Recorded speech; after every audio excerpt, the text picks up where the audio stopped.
비트코인 채굴에 왜 GPU가 필요한 건데?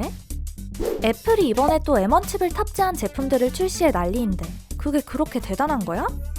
CPU, AP, GPU, NPU 반도체 종류 뭐가 이렇게 많아?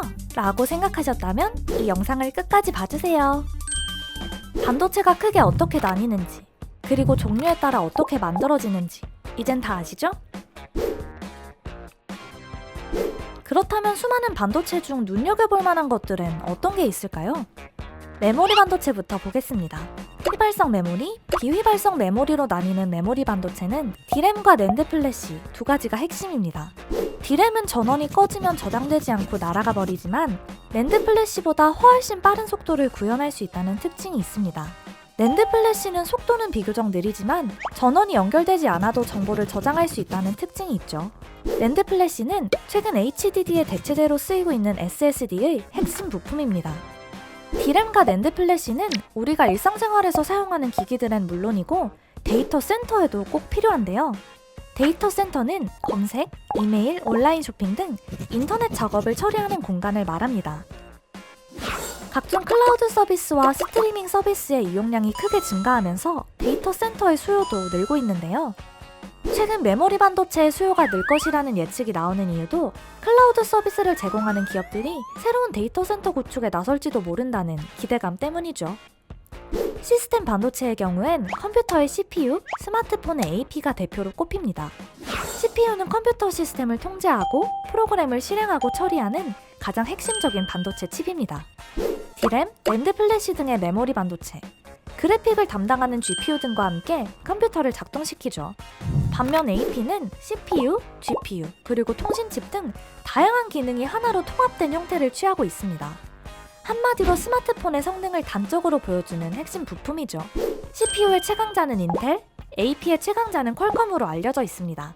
그런데요, 최근엔 CPU보다 더 GPU의 중요성이 커졌습니다. GPU의 최강자 엔비디아는 2020년 하반기 인텔을 제치고 세계 반도체 기업 시총 2위로 올라섰죠. 사실 GPU라는 개념을 만든 것도 엔비디아인데요. 1999년 엔비디아는 자사의 첫 그래픽 카드를 내놓으며 그 안에 들어간 반도체 칩에 GPU라는 이름을 붙였습니다. GPU, Graphics Processing Unit은 처음엔 이름 그대로 그래픽을 처리하기 위한 목적으로 만들어졌습니다. 컴퓨터의 화면 구성이 더 화려해지고 컴퓨터 게임에서도 점점 더 고사양의 그래픽이 쓰이기 시작하면서 CPU만으론 이를 감당하기엔 좀 무리가 생겼거든요. CPU는 통제가 주 목적이어서 성능이 뛰어나지만 중앙에서 모든 데이터를 순차적으로 처리하기 때문에 계산해야 될 게 늘어날수록 속도가 느려지고 전력 소모가 크다는 한계가 있습니다. 반면 GPU는 아주 복잡한 연산까지는 할 수 없지만 그 대신 방대한 데이터를 동시에 처리할 수 있는 병렬 처리 구조로 설계되어 있죠. 그러니까 CPU는 수학자 1명, GPU는 초등학생 1000명이 문제를 푸는 상황에 비유할 수 있는데요. 고난이도의 문제를 풀어야 하는 경우엔 GPU가 할 수 있는 일이 없지만 1 더하기 1, 2 더하기 2처럼 단순한 문제를 1000번 풀어야 하는 경우라면 한 명이 문제를 1000번 풀어야 하는 CPU보단 1000명이 한꺼번에 문제를 풀어 답을 내놓을 수 있는 GPU가 훨씬 빠른 결과를 내놓을 수 있습니다.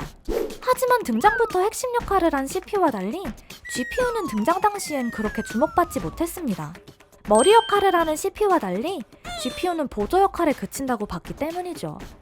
그런데 2010년대에 들어서며 상황은 달라졌습니다. 인공지능의 딥러닝에 대한 연구가 본격화되면서부터였는데요. 딥러닝은 인공지능 학습의 한 갈래로 기계가 사람처럼 학습하고 추론할 수 있게 하는 기술을 말합니다. 쉽게 말해 기계에게 직관을 가르치는 거죠. 그런데 딥러닝은 기계가 무수히 많은 데이터를 돌려서 결과값을 내놓는 방식으로 이루어집니다. 즉, 직관을 구현하기 위해선 보다 더 뛰어난 성능의 CPU를 개발하는 게 답일 거라고 봤던 기존의 예상과 달리 단순 연산 반복에 강점이 있어 방대한 데이터를 무리 없이 소화할 수 있는 GPU가 사실상 딥러닝의 핵심이었던 겁니다. 나아가 자율주행 기술 역시 자동차가 주변의 방대한 데이터를 끊임없이 인식하고 처리해 결과값을 내놓아야 한다는 점에서 딥러닝과 원리가 같습니다. GPU가 더욱더 주목받는 이유죠. 그리고 한 가지 더, 비트코인과 관련해서도 GPU가 큰 이슈인데요. 단순 연산 반복으로 이뤄지는 비트코인 채굴에 중저가 사양의 GPU가 쓰이면서 GPU가 일시적으로 전 세계적인 품귀 현상을 빚으며 가격이 치솟는 현상이 일어나고 있죠.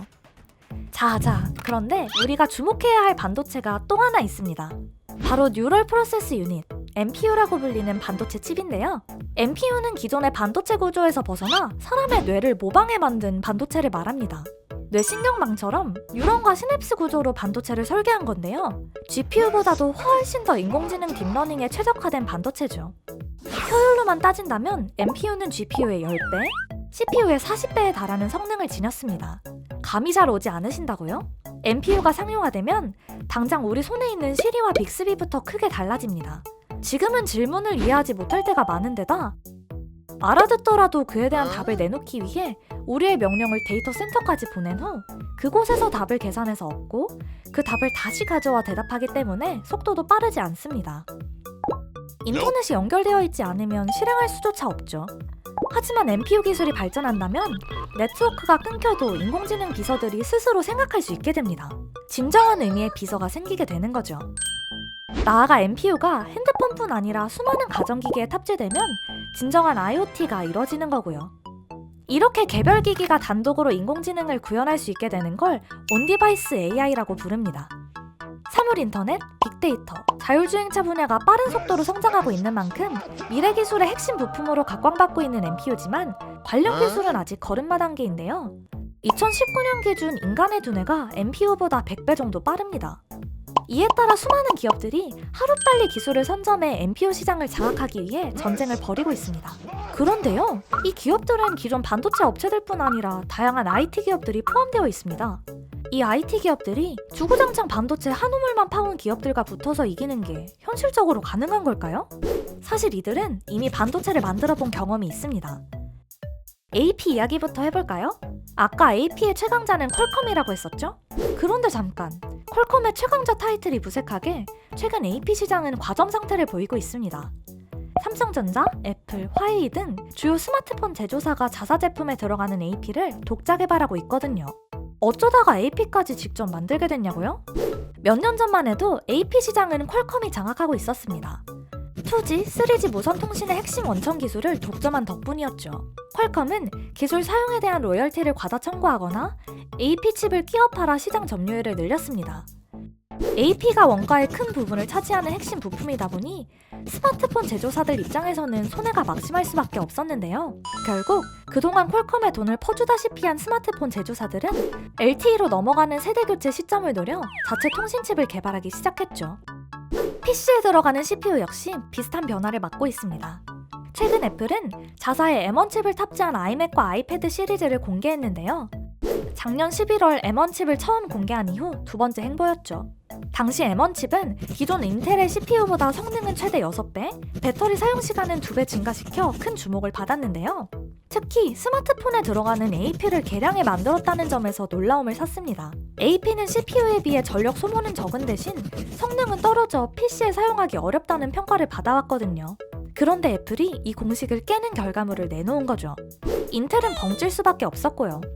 어떻게 애플이 인텔보다 발빠르게 더 좋은 반도체를 만드는 게 가능했냐고요? 1980년대 PC 보급 이후 반도체 시장은 전통 강자들이 주도해왔습니다. 반도체 회사들이 제공하는 반도체 성능에 맞춰 제품을 내놓는 게 관례였습니다. 디바이스 제조사들이 참여할 수 있는 폭은 적었죠. 하지만 기기들이 발전하고 다양화되면서 상황은 달라졌습니다. 인텔 같은 반도체 기업의 경우엔 가격에 대한 고민도 해야 하고 반도체 칩의 호환성에 대해서도 생각해야 하지만 애플 같은 IT 업체의 경우엔 가격에 대한 고민이 상대적으로 적고 자사 제품만을 위한 맞춤형 반도체를 만들면 되니까요. 사실 실리콘밸리에서 자체 칩 제작 열풍이 분 건 2018년부터였는데요. 애플, 구글, 아마존에 이어 페이스북까지 이 대열에 합류했고 2020년에 이르자 구글과 애플은 반도체 독립 선언까지 내놓았습니다. 테슬라, 바이두 등 대부분의 IT 기업이 자사칩을 개발하고 있고요. 이렇게 보니 NPU 칩의 개발에 IT 기업들이 뛰어드는 게 당연하게 느껴지지 않나요? 심지어 NPU 시장은 전통 반도체 기업들이 뒤처져 있는 상태입니다. 애플이 스마트폰에 NPU를 탑재하기 시작한 건 2017년인데요. 페이스 아이디가 가능해진 것도 바로 이때부터였죠. 사실 IT 업체들은 NPU 개발에 더 유리합니다. PC, 스마트폰, 각종 서비스 등 수많은 테스트베드를 갖고 있기 때문이죠. 개발한 NPU를 바로 실험해 볼 수도 있고 인공지능 학습을 위한 빅데이터 수집도 훨씬 쉽습니다. 칩 설계 경험은 많지만 이를 구현하고 적용해볼 플랫폼이 없는 전통 반도체 업체들은 오히려 불리하죠. 반도체 산업의 문법이 완전히 뒤바뀌고 있는 겁니다. 이 밖에도 반도체 시장엔 크고 작은 변화가 끊이질 않고 있습니다. 전통 반도체 기업들도 가만히 있을 순 없겠죠? 인텔은 CPU와 메모리 반도체가 작동하던 기존 구동 방식을 완전히 깨버리는 새로운 메커니즘의 반도체를 내놓겠다며 벼르고 있고, 엔비디아는 반도체 기초 설계도에서 암을 인수하면서 새로운 제작 구조를 짜려는 계획을 세우고 있습니다. 이뿐만이 아닙니다. 미국과 유럽이 아시아의 파운드리 의존도를 낮추겠다며 국가 차원에서 자체 공급망 구축에 나서고 있고, 각 분야에서 더 빠르게 더 뛰어난 반도체를 개발하기 위한 기업 간 인수합병도 활발히 논의되고 있죠. 복잡하지만 그만큼 흥미로운 반도체 산업 이야기. 앞으로 반도체 시장은 또 어떤 변화를 맞이하게 될지, 또 어떤 혁신적인 기술이 나와 우리 삶을 바꿔놓을지 기대되지 않나요?